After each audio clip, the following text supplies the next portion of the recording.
the Moneyweb Crypto Podcast, where we discuss all things crypto related. Your host, Kieran Ryan. South African software developer Kgothatso Ngako is part of a growing network of people who have ditched the rand, the US dollar, and any other fiat currency and are making their way in life using Bitcoin only. There are some challenges in doing this, of course. In practical terms, you cannot escape the fiat system altogether. You need to pay rent, rates, and I guess all your other bills in rands. So that means you have to have a cheap and efficient method of converting between Bitcoin and fiat. That said, many stores and merchants are enabling their systems to receive payment in Bitcoin, and many Bitcoin-only advocates foresee a time in the not-too-distant future when they'll be able to survive completely off the fiat grid. What makes Kgothatso's story more interesting is that he has developed a way for Africans to send and receive Bitcoin without internet access, and in fact without a smartphone. It's called MaKura, which is a slang term for money, and it's a remarkable development enabling people without smartphones or internet to transact using Bitcoin. Hi, Kgothatso. It's good to speak to you again. I think we last spoke about a year ago. Yes, Karen. It's great to be back, and good to see you guys doing magnificent stuff. Good. Okay, there's a lot of evidence around that Bitcoin adoption is seen as something for the relatively well-off, the rich, the middle class, to put it that way, or for people with a bit of knowledge of technology, like yourself. When do we get to the point of mass adoption of Bitcoin in South Africa? I think the primary thing that needs to be done is, the history needs to be shaken off. Like, yes, it's a new technology, yes, most people who took to it first were big investors, but at the end of the day, it's just a tool that almost anyone in the world can access and use without the need of a third party. So I think as soon as people understand that, it's just a tool like anything else, then more people would embrace it. All right, so you've developed MaKura, slang term for money, good name. Yes. Now, people can use that to transact with Bitcoin, whether they've got internet or not, and they don't need a smartphone. So you can use one of these old cheap phones that you can buy for a couple of $100, correct? Yes. Right. And part of the reason behind the project is to get people closer to seeing Bitcoin, well, firstly as money, and then secondly as, a tool you could do many other things. And even the things we did on the app, on the USSD service, is how do you introduce a person to Bitcoin? Tell them they could buy airtime, buy groceries, buy whatever else. And then how does a person with a feature phone buy Bitcoin? Because they cannot create an exchange account. Oh, okay. They could also still use vouchers that they're buying from the corner store as well. So can you do that, in fact? Is that happening? Can you buy a Bitcoin voucher from a spaza shop? Not a Bitcoin voucher. You can buy an Easy Pay voucher, which I think is available mostly at fuel stations like Engine. You just ask for an Easy Pay voucher, and then you could redeem that for Bitcoin through Esteco, and we have an Esteco integration on the MaKura interface. So effectively, you then get your Bitcoin in that fashion. So there is a bit of complication there. So you mentioned Esteco, which is where you can redeem your Easy Pay vouchers for Bitcoin. And then you also mentioned a term called USSD. So perhaps you better explain that. My understanding is that's a code or a type of software that you find on older phones where, so, if you get a survey on your phone, you answer yes or no. If you want to get a call from an insurance salesman, type 1#. That's a USSD code, right? USSD is similar to that. I think the other use case most people, since it's been in the news, like the please call me. If you're sending a person a please call me, you dial it via USSD *1 something something the person's phone number #, it goes through. Even topping up airtime, it's also a voucher, by the way, 16-digit voucher if you're using prepaid. Then you dial whatever the number is, the 16-digit code #. We like the voucher Bitcoin redemptions because it gives a person that feeling. Oh, this is almost like topping up my airtime. Right. And so they're storing the Bitcoin on their phones at that point? Well, sadly, not yet. We are still a custodial service, so it's more like tied to their phone number and stored on our service. And how secure is your service? It's as secure as any other custodial Bitcoin service. No hacks? No hacks. No successful hacks? No successful hacks. I was just speaking to a crypto exchange this morning. Apparently attempted hacks happen all the time, but these are bot hacks, and they are very easily defended. Well, even your users are your biggest attackers if you're running a custodial service. So you need to keep checking, who's doing the most funky things. Okay, so you are managing to survive by earning and spending Bitcoin. You've gone off the grid. No fiat, no rands in your pockets. Maybe you a few. In my pocket, no. So how have you done that, and what are the obstacles to doing that? I suspect more South Africans see Bitcoin as an investment rather than a currency that you would spend. How are you doing this? Yeah, so for me, I think it started around 2020 when I quit my job. And then I was like, let me see what I can do. I'm a software developer, so I could work remotely. And it was easy enough for me to find anyone else who'd be willing to pay a software developer in Bitcoin. And I think other people do things like play to earn games. I think in 2020 and 2021, playing to earn games were quite big. So you could play a game and instead of the in-game currency, you'd get a few Bitcoin. But then, of course, you'd have to play quite a significant amount to earn enough to spend. But for me, the most easiest way, just work and get paid in Bitcoin. And then for spending in South Africa, we have it good. There's Bitrefill, there's CryptoConvert. CryptoConvert is a local company. Bitrefill has a local representative that's doing a very good job. So you could get away with never using fiat if you're religious, because if you can spend at a grocery store, then you can effectively pay for anything. Your bills, municipality bills, go to Pick n Pay or ShopRite and then tell them, I also want to pay this bill, and then you just give them the information, it pays. And DSTV as well. But of course, all the nice things like eating out at your favorite restaurant, then those become tougher. So that is the slower process of then orange pilling, air quotes. Orange pilling meaning getting people to adopt Bitcoin. Yes, right. Getting your favorite businesses to accept Bitcoin. Getting your landlord to accept Bitcoin as well.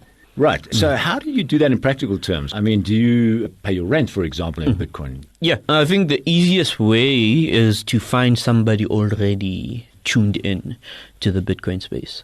And there, it's much easier to talk to them and say, is the option to pay the rent in Bitcoin instead of rands available? And if they're already tuned in, they'll probably say yes, because to them it's just yet another way to receive a payment, and it's the same as receiving it in rands. The bill is settled. So your landlord, for example, he would already have a crypto account somewhere, maybe like an exchange like Luna or Valor, and he would give you that address and you would just push the Bitcoin through there. Yeah, and that's about it. And of course, Pick n Pay, you can do your grocery shopping there, or Checkers or Woolworths with Bitcoin. This is all very relevant because I was recently looking at this whole idea of savings. Savings in cash versus if you invested in the JSE or in Bitcoin. A story coming out of Moneyweb about this. And it's quite astonishing. Of course, the results are massively flattered by the rise in price in Bitcoin since 2023. But if you take the average salary in South Africa, which is currently about 26,000 Rand, that's according to Stats SA, and you go back 6 years when it was about 20,000, and you took 10% every month, and you put that aside, once a year you invested in either the JSE or you invested in Bitcoin. The results came out, you would be a little bit shy of 200,000 Rand if you'd invested in the JSE. If you'd invested in Bitcoin, it would be over 1.1 million. That's a massive difference. Yeah. Of course, we've got to take into consideration the volatility of Bitcoin, the risks. Remember, there was a massive drop in Bitcoin, 70% drop, so people got to be prepared for that kind of thing. But just address this thing about savings. Is Bitcoin the ideal vehicle for savings? For me, 120%. I think option to save and not have to check up on the thing you saved. I think set it and forget it is really unique to Bitcoin in most respects. I don't think you can even get that with the JSE or the S&P 500, especially with what we've seen in the global economy over the past 5 years. And the other thing is that Bitcoin already tells you, volatile. So regardless of a 50% dip, 75% dip, you'd still be okay. You'd still understand that, over the long term, this is something that performs quite well. And even if we look at the fact that you were saying earlier that a person earning an average salary can actually save R1 million, and Bitcoin is a vehicle for them to do that. I think that is really crazy. Right?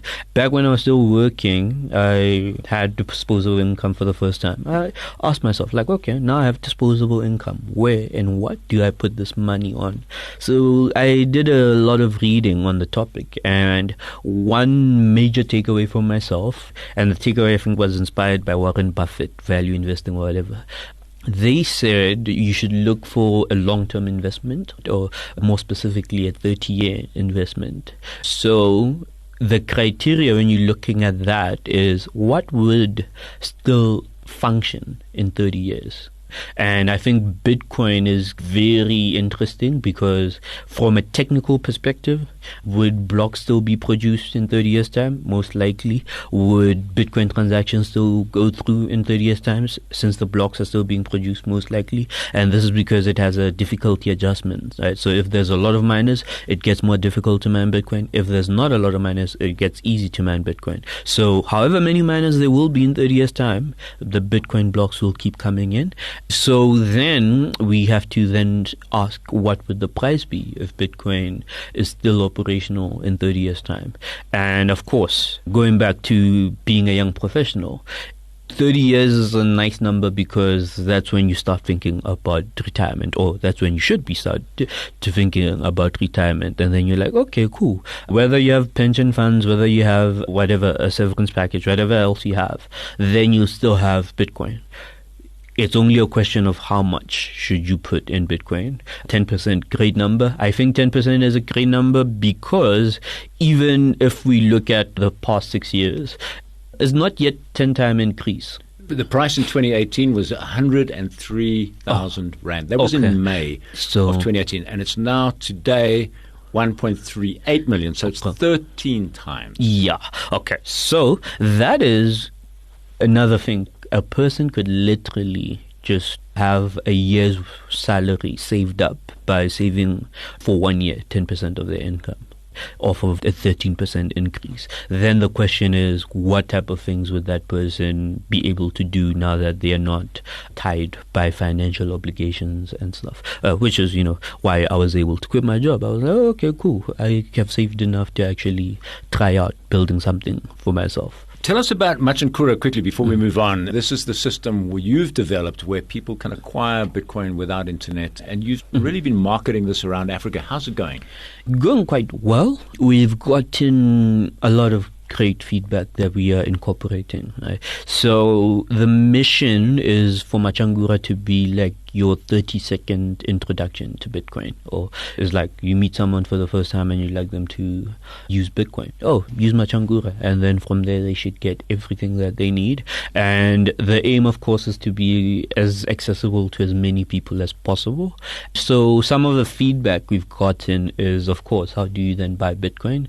And as you hinted at, like sometimes the vouchers is a little inconvenient because the person may have to leave their house, or they may not have a store or an outlet next to their house to buy Bitcoin. So yeah, I think also due to how the regulation is solidifying, we are going to be in a position to actually integrate everything into the app. Like you just add your bank account detail and then you can buy a voucher or buy Bitcoin directly from the app, sell Bitcoin directly from the app. And yeah. I mean, there are a growing number of Bitcoin circular economies in South Africa. That's what they call them, circular economies. So the Bitcoin Ekasi, Bitcoin Ubuntu, and there are many others. There's probably about 20 or more in South Africa. It looks like a ground-up movement where you've got people who are Bitcoin enthusiasts who are going out to restaurants and shopkeepers and saying, hey, you need to enable yourself to get paid in Bitcoin. And there are these devices that you can get now which will accept Bitcoin. So they become like evangelists for Bitcoin. And they've been quite successful at this. I mean, it's already true that you can use your Bitcoin or use vouchers to buy groceries at Woolworths and Checkers and Pick and Pay, MaKura and so on. But I guess the question is, is this really a ground-up movement? Because there's no central authority, there's no central organization in Bitcoin. It's really these communities of enthusiasts who are promoting it. Yeah, I think the circular economies are one of the most interesting things of Bitcoin because obviously there's no central coordinator for all of this. Herman did his work for Bitcoin Legacy in Mossel Bay. Edwin did his work for Bitcoin Witstand. And of course, there's a few others popping up now. And for me, it's like another wonderful thing. Like, oh, if I get tired of not being able to go to my favorite restaurant and pay in Bitcoin, I could just move to Witstand. I could just move to Mossel Bay. By the way, we did have an Adopting Bitcoin conference in Jan, which we're going to do again next year. But one of the components of the conference was going to these circular economies. But of course, we only covered due to time. We went to Witstand and spent a day there, and then we went to Bitcoin Legacy and spent a day there. And Witstand, wonderful. There's a video on YouTube on this African town is living in the year 2030, where Joe Nakamoto is in Bitcoin Witstand and he's showing what you can do there. Water sports, a lodge, putt, ice cream, all of these wonderful things. These are all township businesses that are Bitcoin enabled. Witstand is not a township though, it's a small town. A small town. Yes. Okay. Of course, Bitcoin Legacy then is a township. So then is the contrast of those. This is a township adopting Bitcoin circular economy. This is a small town. And all of them are just embracing Bitcoin and using Bitcoin to enable their businesses to do more interesting things. And yeah, that element of Bitcoin is always another impactful factor that the community around it is going to keep growing. It's always interesting to know how does that take off in a community. I know that Bitcoin Akasi and Bitcoin Ubuntu, what they've done is really sort of target the poor and explain to them what Bitcoin is and the benefits of it. And it has caught on because they are, first of all, they get wallets and they get paid for certain work they do. They get paid in Bitcoin. So they start to experience it. Yeah. There's a few reasons. I think the two reasons that are coming to mind is one, is that anyone could use Bitcoin. Right? So unlike a bank account where you'd need a proof of residence, an ID and whatever, that makes the barrier to entry higher. Right? But Bitcoin is just a technology. It's like MySQL database that you can download off the internet and run on your laptop or machine, whatever. So barrier to entry is very low for Bitcoin. And the other reason, and there's a white paper written on this by the Bitcoin Beach guys, the guys in El Salvador, the guys whose work eventually contributed to El Salvador being the first country to make Bitcoin legal tender. In their white papers looking at Bitcoin for communities, one of the major characteristics they identified is trust within the community. So if you know the story or you know the history about Bitcoin Ekasi, Herman has been running the Surfer Kids NGO for over 10 years. Right? Just explain what that is, the Surfer Kids. Yeah, so the Surfer Kids Foundation or organization is after-school initiative to teach township kids how to surf. By extension, it then has a lot of other components like feeding the kids so that, you know, they are not hungry while they're surfing, helping the kids with homework because it's still also an after-school initiative, and a few other things. Like now they're renovating to make a skate park for the kids because the other thing is there's a lot of kids. So some kids will be surfing on Monday, other kids will be skateboarding on that day, and then other kids will go to the education center to do their homework on a Tuesday or something like that. So that is effectively what the Surfer Kids is and what the Surfer Kids does.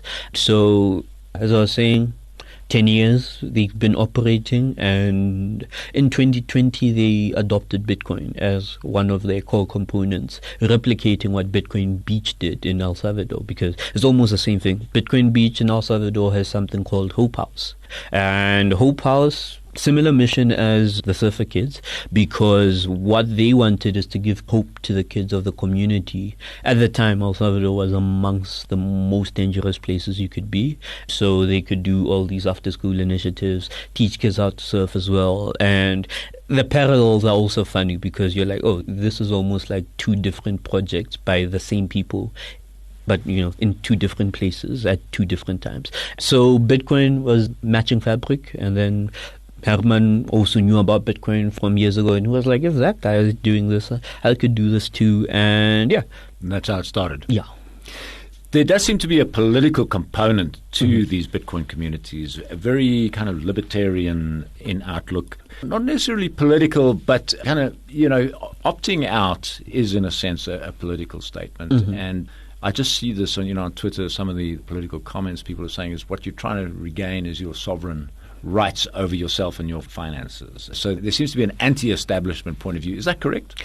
Well, depends how you approach it. Some people may see it as anti-establishment, but I think if an establishment is efficient, in this case the state, functioning state would usually dissolve itself. It would make itself less of a requirement in day-to-day activities so that entrepreneurs and others could actually serve certain opportunities. Even outside of that, most of the things that function quite well are not offered by the government. So why shouldn't the money also fall into that category? If you go private with your money. Yeah, it's like the private school of money, Bitcoin. Right. So the whole thing, I mean, if you're going to go off-grid in South Africa, you get your own power, you go solar, you get your own water, private schooling or homeschooling, and Bitcoin. And then you're set. By the way, at what point did you become a sort of a Bitcoin only? Because you're not interested in the other coins, like Ethereum and so on. Yeah? So it all starts in 2018, average South African salary. And then instead of doing the 10% into Bitcoin, I was like, let me try find the next Bitcoin. And it didn't go well for me because I was putting money in all types of things that don't have the staying power that Bitcoin has, like that 30-year outlook thing. All Bitcoin has to do is technically continue operating. That's it. Other projects don't have that because they have too many components. They have a founder who's still the face of the project, whether this is Ethereum, Ripple, or whatever else. And their future tethers on what that person says or does for the most part. So for me, the other component to why I'm doing Bitcoin only is if I introduce someone, let's say a family member, somebody who really trusts me, and then I have to meet with them again 6 months' time, what are they going to say to me? Are they going to say, oh, that thing you sold me, I got drugged, that NFT, whatever else? Rugged meaning ripped off. Yeah, ripped off, right? And I don't want to have those types of conversations. Like, however long ago I was here talking with you, and we've been in a conversation for many years now, ever since Exonomia years. Since Bitcoin has staying power, then the work I do can also have staying power. And I could build fruitful relationships with people. And also, if I choose to invest in Bitcoin, I could also have a stable thing to invest in and continue working. And it amplifies everything effectively. Well, I wish you the greatest of luck with MaKura. I think it's a very exciting project. And thanks very much for coming into the studio. That was Kgothatso Ngako.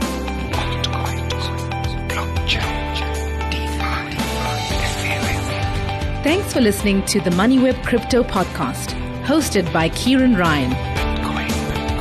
To listen to our other podcasts, go to moneyweb.co.za or the Moneyweb app and follow Moneyweb News for daily updates.